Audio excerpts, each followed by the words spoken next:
سلام صاحبي أتيحي همبلي همبلي همبلي waxbarashada horeysay wada أتيحي همبلي همبلي waxa ku hambaliyana heerkii koowaad ee jaamacadda Dhammaysay horeysay wada waxbarashada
السلام عليكم ورحمة الله تعالى وبركاته صاحبي يالك كسر هذا مركزته الدنيا أخجوكتين ويا حين كسر هذا مقال كان ما تكتب في داود يال مركل وصل لابتي 2 week وكم قناة يوتيوب إن صوجر أو كذا ما أنتي وجد أنا جو سوت كذا حرنا أيام صل لابتي داود يال وحكم قناة وح كلام عن وكان هوشي أكم قناة وطن وجد أن بدك قرنا ويقرن كلام وبوجي جاعدة بوجي عند فعدي مركل خلاها بوجي أكم قناة داود يال كلام يجري sidoo kale familka ayaa maanta beertii golo sugan oo ayagana sidoo kale ii habaliyeen rabo wax soo haray yar ii weyn ma jiraan marka insha Allah halal igu baadaro arki doona daawadayaal marka in la socdo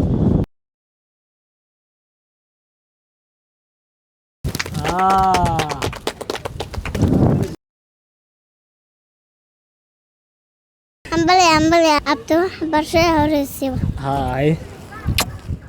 بس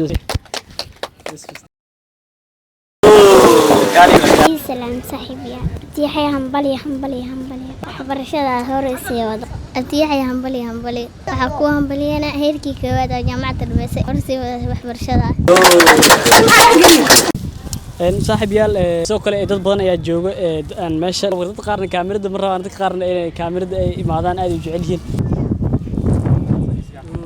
hay kali السلام عليكم وعليكم السلام صاحب يال magacaygu waa maxamed cabdi haji hambali waxaan ku hambaliyeenaa xogtay heer koowaad ee jaamacadda aad u maasatay aadna sidoo kale soo barbaar waxbarashada hor sii wadan waata waxbarasho qalin bedeshay okay hambali hadii ayaa isjibil oo daawadayaal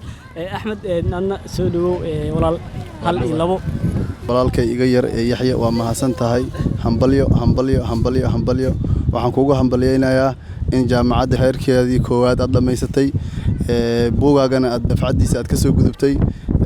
waxbarasho intaas kuma eko mana dhamaato cilmigeeda waa sii badan yahay jaamacadda dad ka baxdo heer kale to jaamacad kale ay sii galaysaa adduunka inta joogto mar waliba jaamacadda ay sii galaysaa marka waxaan ku leeyahay jaamacad walba mid ku guuleysan noqo hore u soco annagana waxaan ku leenahay mar walba waa ku garab taaganahay garabkaaga ayaan taaganahay hambalyo horumar wacan ayaan ku rajaynayaa walaal Yasmin soo dhawow abay hal iyo labo shucuurtaada ka warmaan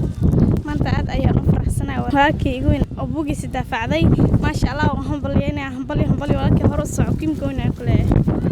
bogsida waxa ku jira waa isla furi doonaa waa la arki doonaa waxa ka buuxo macmacaanka adduunka ka buuxo maanta